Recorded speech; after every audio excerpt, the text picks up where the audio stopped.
সুধী বৈষ্ণব ভক্তবৃন্দ, আমরা পর্যায়ক্রমে এখন শ্রীমদ্ ভগবদ্ গীতার পঞ্চম অধ্যায় থেকে 24 নং শ্লোকে চলে আসছি। তো আসুন আমরা ব্রতী হই। জ্ঞান তিমিরান্ধস্য জ্ঞানঞ্জন শলাকয়া চক্ষুরুন্মীলিতাং যেন তস্मै শ্রীগুরুবে নমঃ। নমঃ বিষ্ণুপাদায় কৃষ্ণপৃষ্ঠায় ভূতলে শ্রীমতে মহানাম স্বামিনীতে নমামি। বাঞ্ছাকল্পতরুভ্যশ্চ কৃপা সিন্ধুভ্যেব চ পতিতানাং পাবনেভ্যো বৈষ্ণবেভ্যো নমো নমো। গুরু কৃপা হি কেবলম গুরু কৃপা হি কেবলম গুরু কৃপা হি কেবলম। ওম শ্রী পরমাত্মনে নমঃ। ওম শ্রীমদ্ভগবতে শ্রীগীতায় নমঃ। নারায়ণং নমস্কৃত নারং চৈব নরোত্তমং দেবীং সরস্বতীং ব্যাসং ততো জয়মুদীরয়েৎ। মুখং করোতি বাচালং পঙ্গুং লঙ্ঘয়েৎ গিরিম যৎকৃপাতমং বন্দে পরমানন্দ মাধবম। ওম নমো ভগবতে বাসুদেবায়। ওম নমো ভগবতে বাসুদেবায়। ওম নমো ভগবতে বাসুদেবায়। শ্রীমদ্ভগবতে শ্রীগীতায় নমঃ। শ্রীগীতায় নমঃ। শ্রীগীতায় নমঃ। শ্রীমদ্ ভগবদ গীতা পঞ্চম অধ্যায় শ্লোক সংখ্যা 24। ইয়াহ অন্তঃ সুখঃ সুখী অন্তরারামঃ তথা অন্তরে জ্যোতিঃ এব ইয়াহ সহ যোগী ব্রহ্ম নির্বাণম ব্রহ্মভূতঃ অধিগচ্ছতি। অনুবাদ: যিনি আত্মাতেই সুখ অনুভব করেন, যিনি আত্মাতেই ক্রীড়াযুক্ত এবং আত্মাই যার লক্ষ্য, তিনি যোগী। তিনি ব্রহ্মে অবস্থিত হয়ে ব্রহ্ম নির্বাণ লাভ করেন।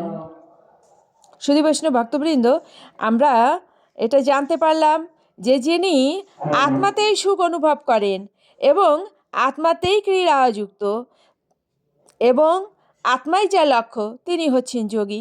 তাহলে যোগী হলে আমাদের কি হতে হবে? আমাদের নিজে আত্মাতেই সুখী থাকতে হবে। আর তিনি কি করতে পারেন? ব্রহ্মে অবস্থিত হয়ে ব্রহ্ম নির্মাণ লাভ করতে পারেন। তাহলে দেখুন তাৎপর্যে কি বলছে, আত্মায় যে সুখ আস্বাদন করেনি, সে অনিত্য সুখ ভোগের বাহ্য ক্রিয়াগুলি কিভাবে পরিত্যাগ করবে? জীবনমুক্ত পুরুষ যথার্থ অনুভূতিতে সুখ আস্বাদন করেন। তাই তিনি এক জায়গায় স্থির হয়ে বসে চিন্ময় চেতনার সাহায্যে জীবনের ক্রিয়াগুলিকে উপভোগ করতে পারেন। এই ধরনের মুক্ত পুরুষ কখনোই বাহ্য জাগতিক সুখের আকাঙ্ক্ষা করেন না। এই অবস্থাকে ব্রহ্মভূত বলে। তখন ভগবত ধামে ফিরে যাওয়া সুনিশ্চিত হয়। সুধী বৈষ্ণব ভক্তবৃন্দ, দেখুন কত সুন্দর কথা। আত্মায় যে সুখ আস্বাদন করেনি, অর্থাৎ যিনি নিজের আত্মাতে সুখী নন, সে অনিত্য সুখ ভোগের বাহ্য ক্রিয়াগুলো কিভাবে পরিত্যাগ করবে? সেটা তার পক্ষে সম্ভব নয়। তো সেটাই বলা হয়েছে, জীবনমুক্ত পুরুষ যথার্থ অনুভূতিতে সুখ আস্বাদন করেন। জীবনমুক্ত পুরুষ অর্থাৎ তিনি এই জড় বাসনা থেকে মুক্ত, এখানে সে কথাই বলা হয়েছে। তাই তিনি এক জায়গায় স্থির হয়ে বসে চিন্ময় চেতনার সাহায্যে জীবনের ক্রিয়াগুলোকে উপভোগ করতে পারেন। সুধী বৈষ্ণব ভক্তবৃন্দ, এই জীবনের ক্রিয়াগুলোকে উপভোগ করতে পারেন তিনি, যিনি জড় বাসনা থেকে মুক্ত হয়ে বেরিয়ে আসতে পেরেছেন। তো সুধী বৈষ্ণব ভক্তবৃন্দ, আমাদেরও কিন্তু উচিত ঠিক সেই রকমই চেষ্টা করা বা অভ্যাস করা।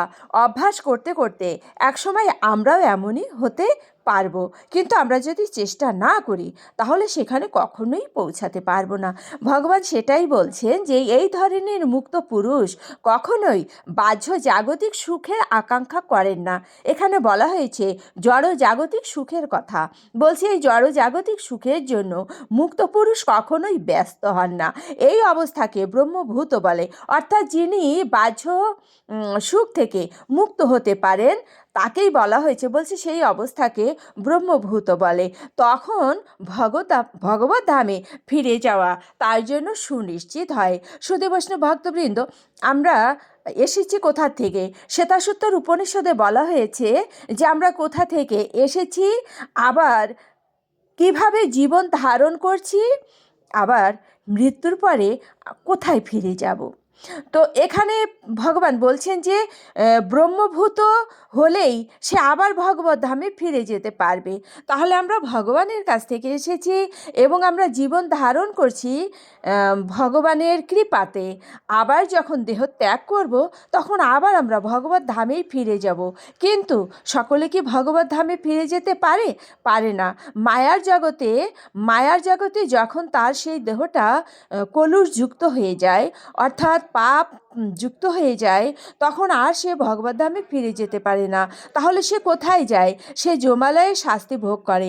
শাস্তি ভোগ করার পরে সেই কর্ম অনুযায়ী সে কী করে? এক একটা জীবন পায়, এক একটা যোনিতে সে জন্ম নেয়। সেই যোনিটা হতে পারে কীটপতঙ্গ, মশা মাছি, হিংস্র জন্তু, বৃক্ষ ইত্যাদি ইত্যাদি। তো ভগবত ধামে আর ফিরে যাওয়া হয় না। তাহলে আমরা যদি ভগবত ধামে ফিরে যেতে চাই তাহলে আমাদের কি করতে হবে? আমাদের জড় বাসনা মুক্ত হতে হবে, বা ভগবান সেটাই বলছেন। তিনি শ্রীমদ্ ভগবদ্ গীতায় অর্জুনের মাধ্যমে সেই বার্তাটা আমাদের সকলের কাছে পৌঁছে দিয়েছেন।